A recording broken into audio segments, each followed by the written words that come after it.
सरसों का तेल कढ़ाई में डलाया, गरम हो रहा है, समोसा बना, समोसा निकल गया। दूसरा दिन फिर वही तेल को गर्म किया, फिर समोसा बनाया।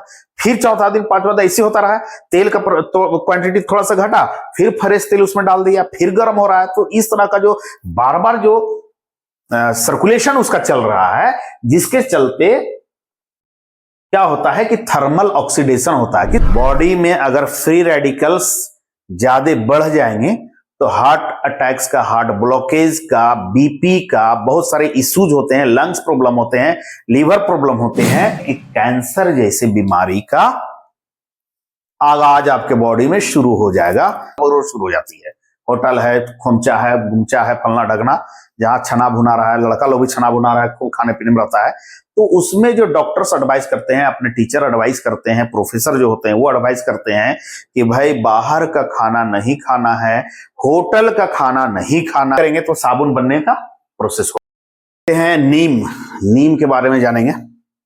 और आप सभी को पता है कि नीम जो है, नीम का पेड़ बहुत ही उपयोगी प्लांट है, उपयोगी पेड़ है ये।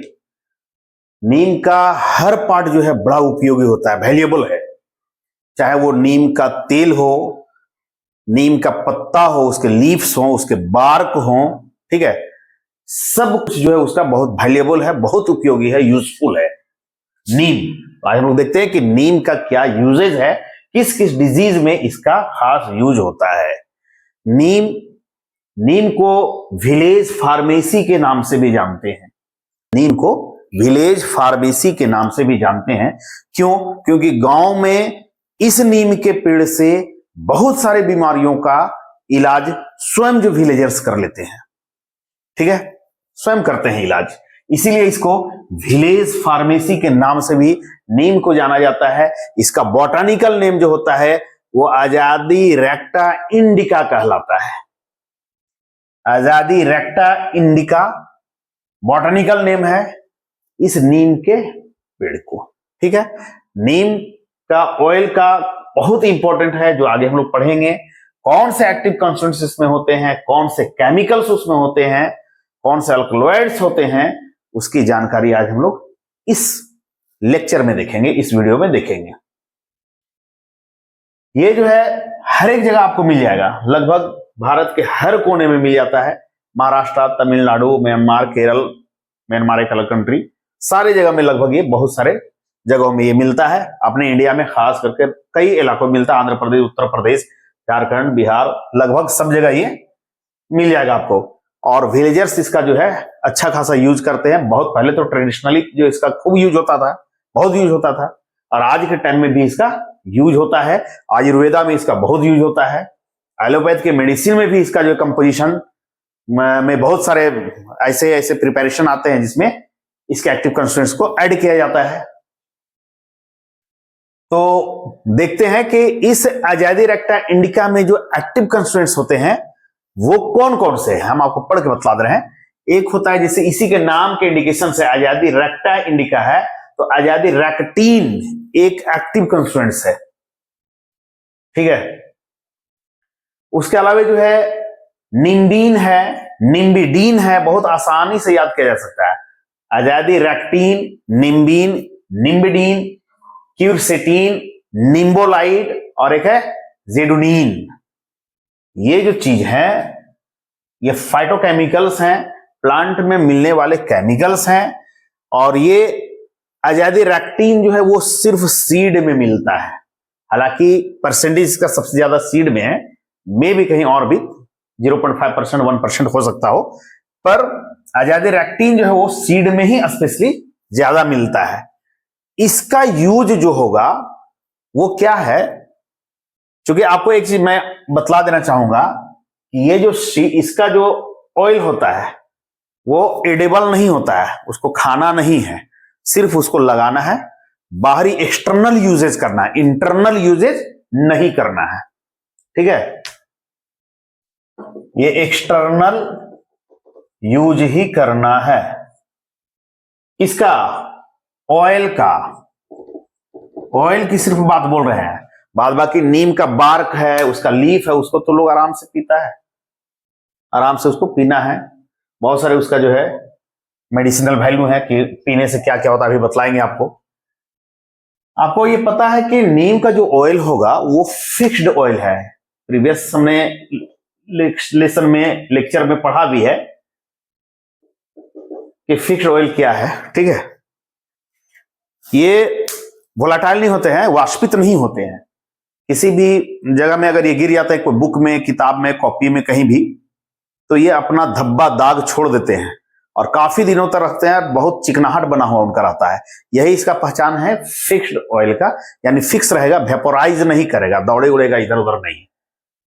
दो चीज इसमें होता है, इस फिक्स्ड ऑयल में दो चीज होता है।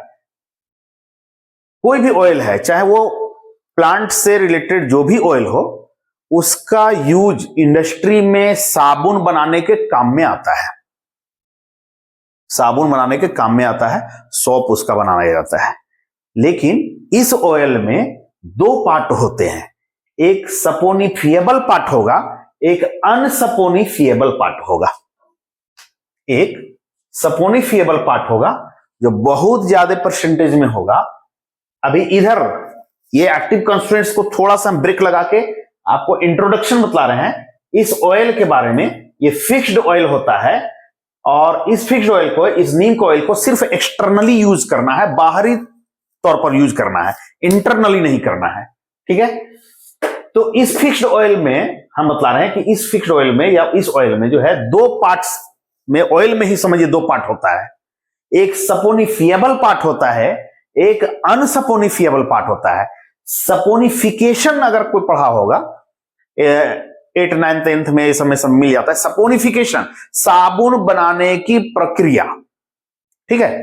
तो सपोनिफिएबल पार्ट जो होता है वो आराम से साबुन बन जाता है, जबकि इसी ऑयल में एक कुछ पार्ट ऐसे होते हैं जिसे कि साबुन बनाने का जो प्रोसेस होगा, सपोनिफिकेशन का जो प्रोसेस होगा, तो वो क्या होता है, अनचेंज रहता है, ज्यों का त्यों रहता है, उससे कोई मतलब उसको नहीं है। तो जिसको कुछ मतलब नहीं है, वो अन जो सपोनिफिएबल पार्ट होता है वो उसका परसेंटेज कम होता है, 1 से 2% होता है। जबकि जो साबुन में एकदम कन्वर्ट हो जा रहा है, जो पार्ट, तेल का जो पार्ट साबुन में कन्वर्ट हो जा रहा है, वो लगभग 80 से 90% रहता है, बहुत ज्यादा रहता है। जबकि जो साबुन में कन्वर्ट नहीं हो रहा है, यानी अनसपोनिफिएबल पार्ट जो होगा, वो 1 से 2% रहता है। इसी में अनसपोनिफिएबल पार्ट में ये एक्टिव कंस्टिट्यूएंट्स होते हैं। अभी मैं बताया था ना कि इसको थोड़ा ब्रेक लगा रहे हैं समझाने के लिए। तो ये जो एक्टिव कंस्टिट्यूएंट होते हैं वो इसी में होते हैं, अनसपोनिफिएबल पार्ट, ठीक है, इसी में होते हैं। जब को सपोनिफिएबल पार्ट जो है, क्या होता है, साबुन कैसे बनता है, साबुन ऐसे बनता है ना कि जो कोई भी ऑयल हो, उसमें उस ऑयल को आप कढ़ाइयों में गर्म कर सकते हैं, कोई आप घर में भी इसको लीजिए और पोटाशियम हाइड्रोक्साइड या सोडियम हाइड्रोक्साइड के साथ जो इसको हीट कर दीजिए, तो सपोनिफिकेशन का प्रोसेस होकर के वो साबुन जो है बनने की प्रक्रिया होगी। ये सिंपल बता रहे हैं, इंडस्ट्री में ये सब बहुत प्रोसेस से होता है, पर आम भाषा में यही होता है। ये क्षार है, ठीक है, ये क्या है, बेसिक है, बेस है ये sodium, potassium hydroxide, sodium hydroxide. तो कोई भी क्षार है, और क्षार में आप खुद डिटर्जेंट भी को यूज कर सकते हैं, मिला करके मिक्स कर दीजिएगा, साबुन का भी टुकड़ा पुकड़ा मिला करके और ऑयल को मिला करके बनाइएगा तो बन जाएगा। थोड़ा सा गर्म करके साँचा टाइप में कुछ बनाएगा तो वो आराम से बनेगा, कोई दिक्कत उतना नहीं है। तो साबुन बनने का यही प्रोसेस है। ऑयल जो है मिक्स करेंगे उसको क्षार के साथ, यानी पोटाशियम हाइड्रोक्साइड NaOH के साथ, ये दोनों में से कोई एक लेना है और उसको हीट करेंगे तो साबुन बनने का प्रोसेस होगा। ऐसे लगभग साबुन बनता है, ठीक है। ये सपोनिफिकेशन का प्रोसेस हुआ। इस सपोनिफिएबल पार्ट में हमने कहा था आपको, प्रीवियस लेक्चर में भी हम लोग पढ़े हैं, ट्राइग्लिसराइड के बारे में पढ़े थे, फैटी एसिड के बारे में पढ़े थे। तो सपोनिफिएबल पार्ट में ट्राइग्लिसराइड फैटी एसिड्स होते हैं, और फैटी एसिड 3 फैटी एसिड्स और एक जो है ग्लिसरॉल मिलकर क्या बनाता है, एक जो है मॉलिक्यूल्स बनाता है ट्राइग्लिसराइड का, ठीक है ना। तो ये बिल्डिंग ब्लॉक है ट्राइग्लिसराइड का। फैटी एसिड जो होता है, फैटी एसिड, ये ट्राइग्लिसराइड का क्या है, बिल्डिंग ब्लॉक है। अब थोड़ा सा इस नीम के तेल से थोड़ा सा एक और चीज आपको मस्टर्ड ऑयल के बारे में भी जानकारी देना चाहेंगे। मस्टर्ड ऑयल यानी सरसों का तेल, सरसों का तेल, इसके बारे में इसलिए डिटेल्स में आपको जानना चाह रहे हैं कि ये नीम का ऑयल है, तो ऑयल से संबंधित आपको मस्टर्ड ऑयल, ये भी, इसका भी यूज जो है वो साबुन बनाने में होता है। तो इस पार्ट में भी जो है कुछ सपोनिफिएबल पार्ट होते हैं जो आराम से साबुन में कन्वर्ट हो गए, और इस सरसों के तेल में भी अनसपोनिफिएबल पार्ट होते हैं जो क्या होते हैं कि उसको चेंज नहीं होगा, गर्म आप करिएगा वो जें को त्यों रहेगा, बाद बाकी जो आपका चेंज होकर के हो गया वो अलग कर लीजिए, बाद बाकी उसको फेंकिए जो करना है। तो उसमें भी जो है एक्टिव कंस्टिट्यूएंट्स अपना होता है। तो ज्यादातर जो है वो ट्राइग्लिसराइड फैटी एसिड जो है आपका मस्टर्ड ऑयल में है परसेंटेज के हिसाब से, और जो अनसपोनिफिएबल पार्ट होगा उसमें दो चीज होता है, AITC शॉर्टकट है, और एक विटामिन ई। सरसों के तेल में दो चीज है, एक AITC और एक है विटामिन ई। विटामिन ई का काम जो है वो रैंसिड से बचाता है, तेल को खराब होने से बचाता है, टोकोफेरॉल, ठीक है, रैंसिड, ये विटामिन ई, टोकोफेरॉल, रैंसिड, यानी कि रैंसिड मतलब रैंसिडिटी का मतलब होता है तेल का खराब होना, तेल का सड़ना, ठीक है। तो उसको रैंसिडिटी होने से बचाने वाला जो मस्टर्ड ऑयल में होता है वो होता है, उसका अपना केमिकल होता है, उसका नाम है विटामिन ई, ठीक है। और ये विटामिन ई एंटीऑक्सीडेंट के तौर पर भी काम करता है। एंटीऑक्सीडेंट क्या होता है, बॉडी में अगर फ्री रेडिकल्स ज्यादा बढ़ जाएंगे तो हार्ट अटैक्स का, हार्ट ब्लॉकेज का, बीपी का, बहुत सारे इश्यूज होते हैं, लंग्स प्रॉब्लम होते हैं, लीवर प्रॉब्लम होते हैं, तो वो एंटीऑक्सीडेंट्स क्या करता है, फ्री रेडिकल्स को डाउन करता है, खत्म करता है, शांत करता है, और एक बहुत वाइटल प्ले रोल करता है, ठीक है। तो अब ये जो AITC क्या है, अलाइल आइसोथायोसाइनेट, हम इसको इसलिए पढ़ा रहे थे, ये मेरा बताने का ये मकसद अभी नेक्स्ट होगा कि टीचर्स, प्रोफेसर्स जितने भी होते हैं या डॉक्टर्स का एक एडवाइस होता है स्टूडेंट के बीच में, खास करके लड़कियों के बीच में, क्योंकि लड़के लोग जहां जाके गबर गबर शुरू हो जाती है, होटल है, खोमचा है, गुमचा है, फलना ढगना, जहां छना भुना रहा है, लड़का लोग भी छना भुना रहा है, खूब खाने पीने में रहता है, तो उसमें जो डॉक्टर्स एडवाइस करते हैं, अपने टीचर एडवाइस करते हैं, प्रोफेसर जो होते हैं वो एडवाइस करते हैं कि भाई बाहर का खाना नहीं खाना है, होटल का खाना नहीं खाना है। होटल का खाना क्यों नहीं खाना, ये स्कूल से ही हम लोग को सिखलाया जाता था। होटल में जो है समोसा जो है बनते रहता है, नहीं खाना है। घर में जैसे तैसे शेप बना के समोसा जो है वो ले लीजिए, आप आटा ले लीजिए, उसको गोल गोल घूम दीजिए, उसमें डाल दीजिए, आप जितना मटेरियल डालना है, आलू उलू प्याज लहसुन जो डालना है उसमें डालिए, बादाम डालिए, उसके छान दीजिए, जैसे तैसे खाना है खा लीजिए भैया। लेकिन अवॉइड करना है होटल के बढ़िया बढ़िया गरम गरम जो समोसा मिलता है उससे। क्यों, अभी इसी की बात हो रही है। वो इसलिए उनका सर लोग का, पहले जो हम लोग क्लास में रहते थे, स्कूल में रहते, कॉलेज में गए, सर का कहना हुआ करता था कि जो तेल वो यूज करता है वो महीनों दिन तक यूज करता है। महीनों नहीं बोलिए, जब तक वो तेल चल रहा है, थोड़ा सा कम हुआ फिर नया फ्रेश डाल दिया, फिर कम हुआ फिर फ्रेश डाल दिया, ठीक है। वो कंटिन्यू जो है वो चलते रहता है, साइकिल उसका चलते रहता है। तो जब तेल जो है बहुत गर्म होता है, बार बार उसका जो होता है गर्म बार बार करेंगे तो वो कुछ प्रॉब्लम क्रिएट करता है। वो प्रॉब्लम क्रिएट करने से वो क्या होता है कि कैंसर जैसे बीमारी का आगाज आपके बॉडी में शुरू हो जाएगा, आना शुरू हो जाएगा कैंसर। इसलिए कि वो डीएनए डैमेज करता है, उसके सीक्वेंस में प्रॉब्लम आता है, और कैंसर जैसे बीमारी का बढ़ावा मिलता है। हार्ट ब्लॉकेज का इश्यू होता है, हार्ट ब्लॉकेज, और उसके अलावा बीपी जो है बढ़ने वाला प्रॉब्लम जो शुरू हो जाता है, लंग्स को प्रॉब्लम होता है, लीवर को शुरू हो जाता है डैमेज होना। तो इस तरह का इशू जो है वो तेल जो बार बार गर्म होता है, अभी बताएंगे क्या बन जाता है गर्म करने की वजह से, ठीक है। तो वो जो है ये सब प्रॉब्लम करता है। इसीलिए अवॉइड करना है होटल के खाना खाने से, क्योंकि या होटल में जो छन भुन रहा है कोई भी चीज उसको अवॉइड करना है, नहीं खाना है। वो थर्मल ऑक्सीडेशन होता है ऑयल का, यानी कि हीट से जो है तेल के जो मॉलिक्यूल्स होते हैं वो टूटने शुरू हो जाते हैं। और उसमें से कौन है, यही आपका जो है AITC, अलाइल आइसोथायोसाइनेट।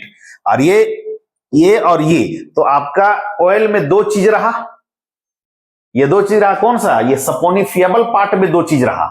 हमने बोला ना ऑयल में दो चीज रहता है, एक सपोनिफिएबल एक अनसपोनिफिएबल। अनसपोनिफिएबल में जो एक्टिव कंस्टिट्यूएंट्स है वो एज इट इज रहेगा, गर्म करिए वो अपना, हाँ हो सकता है डिस्ट्रॉय हो सकता है।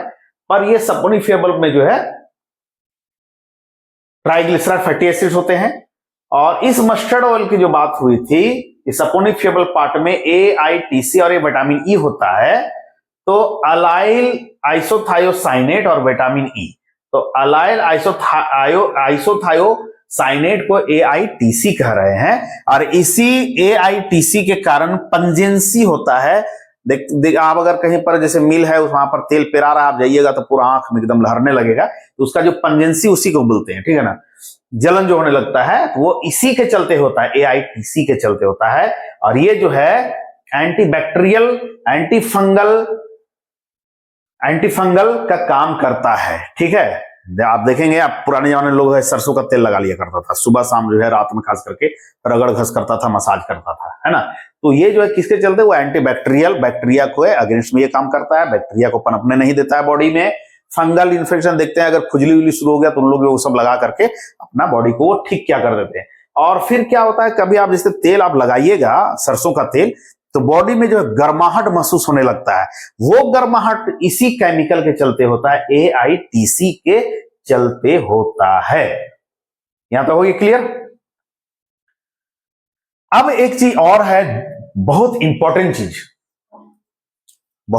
चीज क्या है कि कोई महंगा तेल है तो बाजार में जनरली क्या होता है, महंगा ब्रांड लेकर के आता है, महंगे, ये भैया बहुत महंगा तेल है, ये ऑलिव ऑयल है ना, ये काफी महंगा है।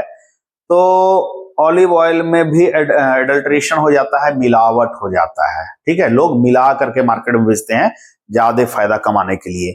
कम रहेगा तेल और ऑलिव ऑयल का जरा सा अमाउंट रहेगा, बाद बाकी और कुछ मिक्स करके मिला करके वो मार्केट में सेल करते हैं। जब उस तेल का लैब टेस्ट होता है, लेबोरेटरी में उसका टेस्ट किया जाता है, अगर कहीं देखते हैं कभी जो है फूड इंस्पेक्टर जो है छापा मारता है, उसका जो बहुत सारा सामान को उठा करके ले जाता है, वहां टेस्ट करता है। फूड लैब में इसका जब टेस्ट किया जाता है ऑयल का, तो ऑयल का जो टेस्ट होगा दैट इज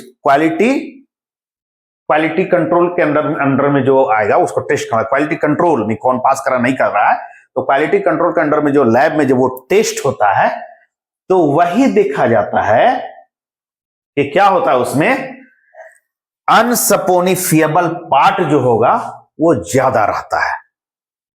अनसपोनिफिएबल पार्ट जो है वो ज्यादा हो जाता है। महंगा वाला जो तेल होगा उसमें क्या होता है, अनसपोनिफिएबल पार्ट बहुत कम रहता है, बहुत कम, ठीक है ना।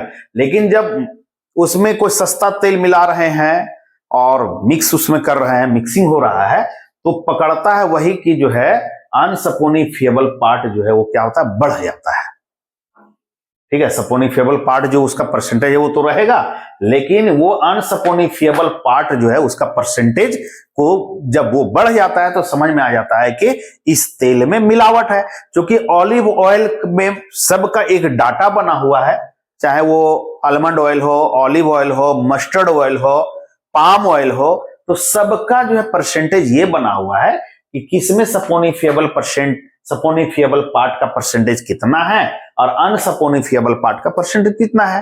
मान लीजिए कि ऑलिव ऑयल में सपोनिफिएबल पार्ट अगर 70% है, अनसपोनिफिएबल पार्ट 10% है, उसमें अगर मिक्स कर देंगे तो उसका परसेंटेज में वेरिएशन हो जाएगा, चेंज हो जाएगा, और सपोनिफिएबल पार्ट जो रहेगा थोड़ा, और अनसपोनिफिएबल ये तो थोड़ा बढ़ेगा भाई, सपोनिफिएबल पे बढ़ेगा।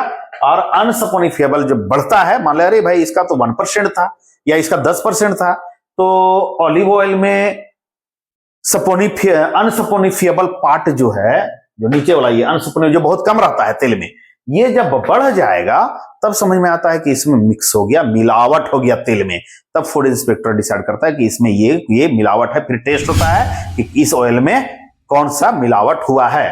ठीक है, तो ये लैब टेस्ट जो होगा ऑयल का, अगर कभी मौका मिला तो वीडियोस पर भी बनाएंगे, ठीक ना। ये होता है, तो यही जो है क्वालिटी। हाँ, तो इसमें एक चीज अब क्या होता है, हमने यहां इस मस्टर्ड ऑयल के बारे में बतलाया, जो समोसा खाने वाली बात हो रही थी। टेस्ट तक को हम बतला दिए, टेस्ट आपको क्लियर हो गया कि अगर मिक्स हो जाएगा तो अनसपोनिफिएबल पार्ट जो का परसेंटेज जो होगा वो बढ़ जाएगा। लैब टेस्ट में उसको देखेगा कि अनसपोनिफिएबल का परसेंटेज बढ़ गया है किसी भी ऑयल में। सबका फिक्स है, उसका अपना है कितना परसेंट होता है, लेकिन जब वो बढ़ जाएगा तो समझ में आ जाता है कि इसमें मिलावट हुआ है। ठीक, यहां मिलावट वाली क्लियर हो गया। अब जब समोसा खाते हैं बार बार, वो तेल जब गर्म होता है, सरसों का तेल, अब इधर आइए सरसों के तेल की तरफ, जो बार बार गर्म हो रहा है, तो बार बार जब गर्म होता है तो ये तो सपोनिफिएबल पार्ट, चलो भैया ठीक है, गर्म हो रहा है, काम हो रहा है, जो भी है, लेकिन उसमें जो कम अमाउंट में है अनसपोनिफिएबल पार्ट, ये सपोनिफिएबल पार्ट में तो आपका फैटी एसिड, ग्लिसरॉल सब है मिला हुआ, चलो वो तो ठीक है, वहां तक सही है। लेकिन उसमें एक पार्ट और भी होता है ना, अनसपोनिफिएबल पार्ट, जिसमें एक्टिव कंस्टिट्यूएंट्स होते हैं। और वो यही समझिए मेडिसिन है, यही ड्रग्स है, यही मेडिसिन है। तो ये मेडिसिन का स्ट्रक्चर में अगर चेंजिंग आने लगा तो बॉडी का भी सिस्टम में आपका चेंजिंग लाने लगेगा। डीएनए के सीक्वेंस, ये डीएनए अगर होता है ना, डीएनए बड़ा खास चीज होता है ना। तो डीएनए के सीक्वेंस में, उसका बनावट में अगर जो है जरा सा भी घर का बनावट सिस्टम उसका बिगड़ गया तो आपका शरीर को बिगाड़ के रख देगा। तो यही अनसपोनिफिएबल पार्ट क्या होता है, जब गर्म करते हैं तेल को तो वो डिस्टर्ब होता है। यही अनसपोनिफिएबल पार्ट का थर्मल ऑक्सीडेशन होता है। बहुत सारे मान लो कि उसमें एक्टिव कंस्टिट्यूएंट्स हैं, तो आप बार बार गर्म करिएगा तो ये क्या होता है, टूटता है, एआईजीटी नहीं रहेगा, कुछ ना कुछ तो प्रॉब्लम होगा ही। भले ये साबुन में कन्वर्ट नहीं होगा, मान लीजिए ये वाला पार्ट जो साबुन में नहीं बनेगा, वो वाला जो सपोनिफिएबल पार्ट है वो साबुन बनेगा, है ना, और ये नहीं बनेगा, ये एआईजीटी रहेगा। लेकिन इसके स्ट्रक्चर में तो चेंजिंग आएगा ना, ये तो टूट इसका में तो ब्रेकडाउन तो होगा। तो थर्मल ऑक्सीडेशन इसी अनसपोनिफिएबल पार्ट में होता है। सरसों का तेल कढ़ाई में डलाया, गर्म हो रहा है, समोसा बना, समोसा निकल गया। दूसरा दिन फिर वही तेल को गर्म किया, फिर समोसा बनाया। फिर चौथा दिन पांचवा दिन ऐसे होता रहा, तेल का तो क्वांटिटी थोड़ा सा घटा, फिर फ्रेश तेल उसमें डाल दिया, फिर गर्म हो रहा है। तो इस तरह का जो बार बार जो सर्कुलेशन उसका चल रहा है, जिसके चलते क्या होता है कि थर्मल ऑक्सीडेशन होता है। किसका? पूरे तेल का। पूरे तेल का नहीं, तेल में, उस ऑयल में दो पार्ट हमने बार बार बोल रहा है कि सपोनिफिएबल पार्ट, अनसपोनिफिएबल पार्ट। तो सपोनिफिएबल पार्ट जो है वो सपोनिफिकेशन का प्रोसेस अपना लेगा, यानी साबुन बन सकता है उसमें, है ना, अगर बनाना होगा तो यानी कि उसमें ट्राइग्लिसराइड रहेगा, तो उसमें चलो भाई उसको कोई दिक्कत नहीं है, चलो ठीक है। लेकिन अनसपोनिफिएबल पार्ट जो है उसमें एक्टिव कंस्टिट्यूएंट्स हो, तो ये एक्टिव कंस्टिट्यूएंट, यही अनसपोनिफिएबल पार्ट का क्या होता है, थर्मल ऑक्सीडेशन होता है। थर्मल मींस हीट, और ऑक्सीडेशन मींस समझो कि उसका टूटना, ब्रेकडाउन होना, ठीक है। तो जब वो हीट से क्या होता है कि जब उसका ब्रेकडाउन होना शुरू हो जाता है, तो अब इसमें एक चीज बॉडी में बढ़ता है जिसका नाम है फ्री रेडिकल्स। कहां लिख दें, अरे बाप रे बाप, जिसका नाम है फ्री रेडिकल्स। यही खतरा है, फ्री रेडिकल्स ही खतरा है। जब अनसपोनिफिएबल पार्ट का थर्मल ऑक्सीडेशन होता है तो फ्री रेडिकल्स बनते हैं, ठीक है। फ्री रेडिकल्स के साथ साथ एल्डिहाइड का भी कन्वर्शन होता है। एल्डिहाइड जो है, फॉर्मल्डिहाइड एल्डिहाइड है ना, तो वो एल्डिहाइड जो है बनेगा, बेंजीन भी बनता है, ठीक है। तो फ्री रेडिकल्स, एल्डिहाइड, बेंजीन, अब ये सब मिल करके जो है डीएनए को डैमेज करते हैं और कैंसर क्रिएट करवाता है, हार्ट ब्लॉकेज का इशू आता है, बीपी बढ़ जाता है, लंग्स का इशू होता है, लीवर डैमेज होना शुरू होता है, ठीक। फ्री रेडिकल्स, एल्डिहाइड, बेंजीन, ठीक है। एल्डिहाइड केमिकल है, केमिस्ट्री का पार्ट है। एल्डिहाइड के बारे में लोग सब समझते होंगे, बेंजीन के बारे में सब समझते हैं, ठीक है। पर फ्री रेडिकल्स के बारे में अब हम बतलाएंगे। ये सब तो है, इसके चलते अगर इसे आप बॉडी में ले लीजिएगा तो बहुत सारा प्रॉब्लम होना ही होना है, कैंसर वंसर होना शुरू हो जाएगा। तो फ्री रेडिकल्स अब क्या है वो मैं आपको बतलाऊंगा। फ्री रेडिकल्स क्या है ये हम बतलाएंगे, ये है क्या।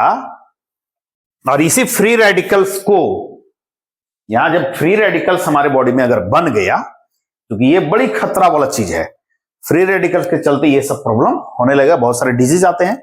इस फ्री रेडिकल्स को खत्म करने के लिए, रिमूव करने के लिए, डाउन करने के लिए हम एंटीऑक्सीडेंट लेते हैं। एंटीऑक्सीडेंट लेते हैं। एंटीऑक्सीडेंट क्या है वो हम अभी आपको बतलाएंगे। कहां मिलता है वो भी बतलाएंगे। अब देखिए लेसन 2-3 वे में जा रहा है। हमें नीम और नीम ऑयल के बारे में पढ़ाना था, इसके एक्टिव कंस्टिट्यूएंट्स के बारे में, इसके यूजेज के बारे में, पर आपको इस ऑयल से रिलेटेड भी हमने इसका जानकारी दे रखा है। आपको बहुत ये मजा आएगा इसको जान करके, और उसका कॉज भी आपको पता चल जाएगा कि समोसा क्यों नहीं बाहर में खाना चाहिए, तला भुना क्यों नहीं खाना चाहिए, बार बार जो गर्म तेल हो रहा है उसका क्यों नहीं। तो वो फ्री रेडिकल्स जो है वो रिलीज कर रहा है। अब फ्री रेडिकल्स जानते हैं क्या है? सो फ्री मतलब एकदम स्वतंत्र आदमी, जो एकदम जो दौड़ता धूपता रहे, इन्हें उन्हें दौड़ता रहे, सबको डिस्टर्ब करता रहे। मान लीजिए क्लास में जो है बैचेज हैं और स्टूडेंट सारा कुछ बैठा हुआ है, सब पढ़ने में मग्न है, एगो को जो है लड़का उठ गया और इधर उधर उछल कूद करना शुरू कर दिया, तो क्लास को डिस्टर्ब करता है ना। वही सही जो है क्या करता है, बॉडी के सेल में ये भी नोच घसोट चालू कर देता है। ये इसके पास जो है इलेक्ट्रॉन जो है वो सफिशियंट नहीं रहता है स्टेबल होने के लिए, स्टेबिलिटी मेंटेन करने के लिए इसके पास जो है वो इलेक्ट्रॉन नहीं रहता है, यानी अनपेयर्ड रहता है। जो अनपेयर्ड रहेगा वो स्टेबल नहीं रहेगा। स्टेबल में पेयर्ड होना जरूरी है, ठीक है। तो अनपेयर्ड इलेक्ट्रॉन्स जो है इसके पास रहते हैं, जिससे ये क्या रहता है, अनस्टेबल होता है, स्टेबल नहीं हो पाता है। और वो जो फ्रीली इधर उधर जो मूव करता है और फिर क्या करता है, किसी सेल के पास घुस जाएगा और वहां उसका एगो इलेक्ट्रॉन को चोरी करने की कोशिश करेगा। सेल का एक इलेक्ट्रॉन को क्या करेगा, चोरी करने की कोशिश करेगा। अब सेल बेचारा डैमेज होने लगता है, गड़बड़ाने लगता है, तो सेल क्या होगा, वीक हो जाएगा और सेल का ब्रेकडाउन होने लगेगा।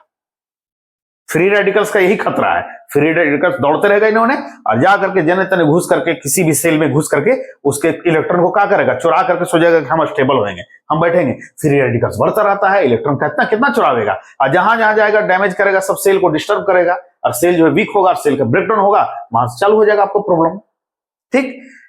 तो ये फ्री रेडिकल्स को डाउन करने के लिए, शांत करने के लिए या खत्म करने के लिए एंटीऑक्सीडेंट, इसके अगेंस्ट में जो काम करता है उसे बोलते हैं एंटीऑक्सीडेंट। ये एंटीऑक्सीडेंट कहां मिलते हैं, साइट्रस फ्रूट्स में।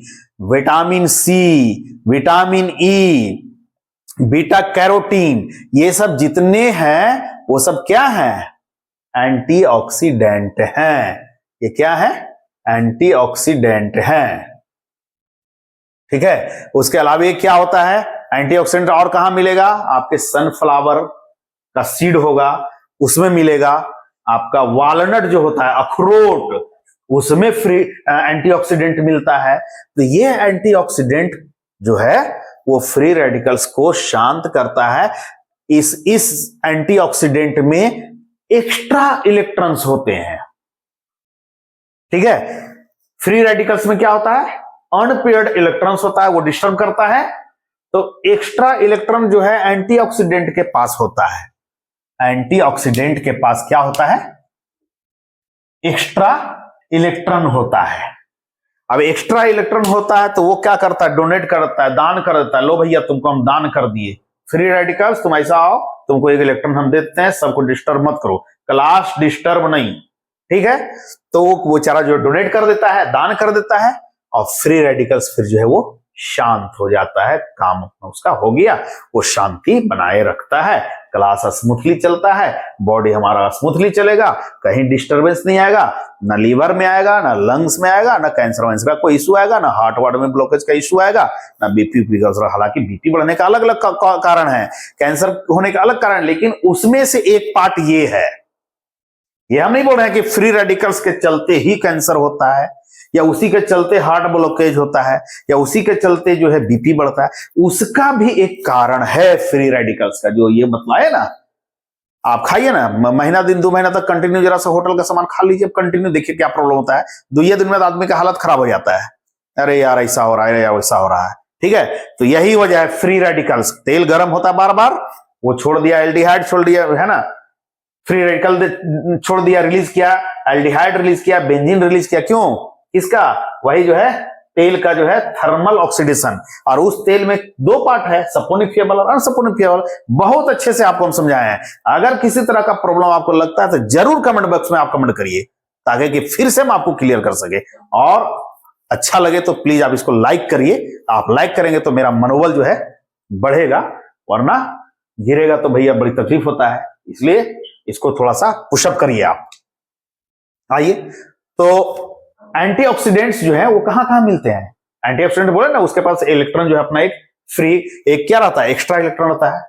उसके पास इलेक्ट्रॉन का एक्स्ट्रा इलेक्ट्रॉन उसके पास रहेगा, वो डोनेट करते रहता है। अब वो जो है आपका एंटीऑक्सीडेंट कहां कहां मिलते हैं? विटामिन सी कंटेनिंग जो भी फ्रूट्स रहेगा, जितने भी साइट्रस फ्रूट्स होते हैं जो खट्टा वट्टा लगता है, वो सब विटामिन सी है। वो क्या है? एंटीऑक्सीडेंट। विटामिन सी अपने आप में क्या है? एंटीऑक्सीडेंट है। विटामिन ई क्या है? एंटीऑक्सीडेंट है ना। बीटा कैरोटीन एंटीऑक्सीडेंट है। ठीक है, उसके अलावा जो और एंटीऑक्सीडेंट जहां मिलेंगे वो क्या है? आलमंड, बादाम, वालनट। वालनट क्या हिंदी में उसको बोल रहे हैं? अखरोट, सनफ्लावर सीड, ये सब में क्या है? एंटीऑक्सीडेंट होते हैं। और ये एंटीऑक्सीडेंट हमारे फ्री रेडिकल्स को कम कर देते हैं, डाउन करते हैं, उसको शांत करते हैं, फ्री रेडिकल्स को पनपने नहीं देते हैं, जिसके चलते बहुत सारी बीमारियों से हमारा बचाव होता है। इस एक वीडियो का इस लेसन में हमने 2-3 पॉइंट पे बात किया है, और बहुत वैल्यूएबल, बहुत इंपॉर्टेंट। अब आ जाइए नीम का तेल। अब उधर सारा कहानी खत्म, अब इधर की कहानी शुरू होगी। नीम का तेल, और नीम का तेल छोड़िए अभी, अब इस नीम के प्लांट पर बात करिए। इस नीम का प्लांट में आजादी रेक्टा इंडिका, इसके जो एक्टिव कंस्टिट्यूएंट होते हैं वो सीड में अलग होंगे, बार्क में अलग होंगे, उसके ऑयल में अलग अलग होते हैं। तो सीड में जो एक्टिव कंस्टिट्यूएंट्स होंगे वो आजादी रेक्टिन होंगे, और ये नेचुरल पेस्टिसाइड है। पेस्टिसाइड कहने का मतलब है पेस्ट कंट्रोल। पेस्ट कंट्रोल कहने का मतलब है कीड़ा मकोड़ा, मक्खी, टिड्डी, भिंडी, जितना भी है ना, अगल बगल जिस तरह का भी अचड़ा कचड़ा वाला जो रहेगा उसको बोलते हैं पेस्ट, जो डैमेज करता है हमारे एग्रीकल्चर में लगा हुआ जो हमारा है, ये कोई पैडी क्रॉप है, धान का खेत लगा हुआ, मक्का का है, या और कोई भी प्लांट लगा हुआ है जो हमारा फूड सोर्स है, तो एग्रीकल्चरल यूज में उसका जो है ये करते हैं पेस्ट कंट्रोल। तो बहुत सारे देखते होंगे कि मक्खी लग रहा है, कीड़ा लग रहा है, तो वो सबको कंट्रोल करने के लिए पेस्टिसाइड्स का यूज किया जाता है। उसका जो है एक रूप है इंसेक्टिसाइड, जो इंसेक्ट को, कीड़ा को मारता है, उसको इंसेक्टिसाइड्स बोलते हैं। ठीक है, और ये पेस्टिसाइड में और हमारा मॉस्किटो रिपेलेंट है, मक्खी को, मकोड़ा को, कीड़ा को, सबको हटाने वाला ये सब है। तो नेचुरल जो है पेस्टिसाइड्स है, मॉस्किटो रिपेलेंट के तौर पर भी आजादिरेक्टिन का यूज किया जाता है, और ये आजादिरेक्टिन हमारा सीड में मिलता है। ठीक है, किसके सीड में? नीम के सीड में। उसके बाद एक निम्बिन है, ये निम्बिन उसके लीफ में, नीम का जो पेड़ है उसका जो पत्ता है उसमें निम्बिन मिलता है, और उसका बार्क में, उसका छिलका में, उसका छाल में मिलता है। और ये जो निम्बिन है वो एंटी इंफ्लामेटरी है, यानी कहीं फूल गया, चोट लग गया तो देखते हैं छाल को या उसका नीम का पत्ता को पीस करके और उसको लगा करके थाप करके बांध दिया जाता है, तो क्या होता है? एंटी इंफ्लामेटरी, मतलब फूलन को, सूजन को कम करने में काम आता था। पहले के टाइम में यूज करता, अभी भी लोग करता है। उसके बाद ये एंटीपायरेटिक है। एंटीपायरेटिक का मतलब होता है बुखार डाउन करना। बुखार को डाउन करना का जो प्रोसेस है वो एंटीपायरेटिक कहलाता है। जो ड्रग्स यूज होता है वो एंटीपायरेटिक ड्रग्स कहलाता है। ठीक है, बुखार कम करने वाला। एक एंटी फंगल है। एंटी फंगल का मतलब है जो फंगस होता है उसके अगेंस्ट में जो काम करता है वो एंटी फंगल है। फंगल इन्फेक्शन हो जाता है तो बहुत ईचिंग फिचिंग होते रहता है ना। तो ये निम्बिन का ये प्रॉपर्टी हुआ, और ये लीफ और बार्क में मिलेगा।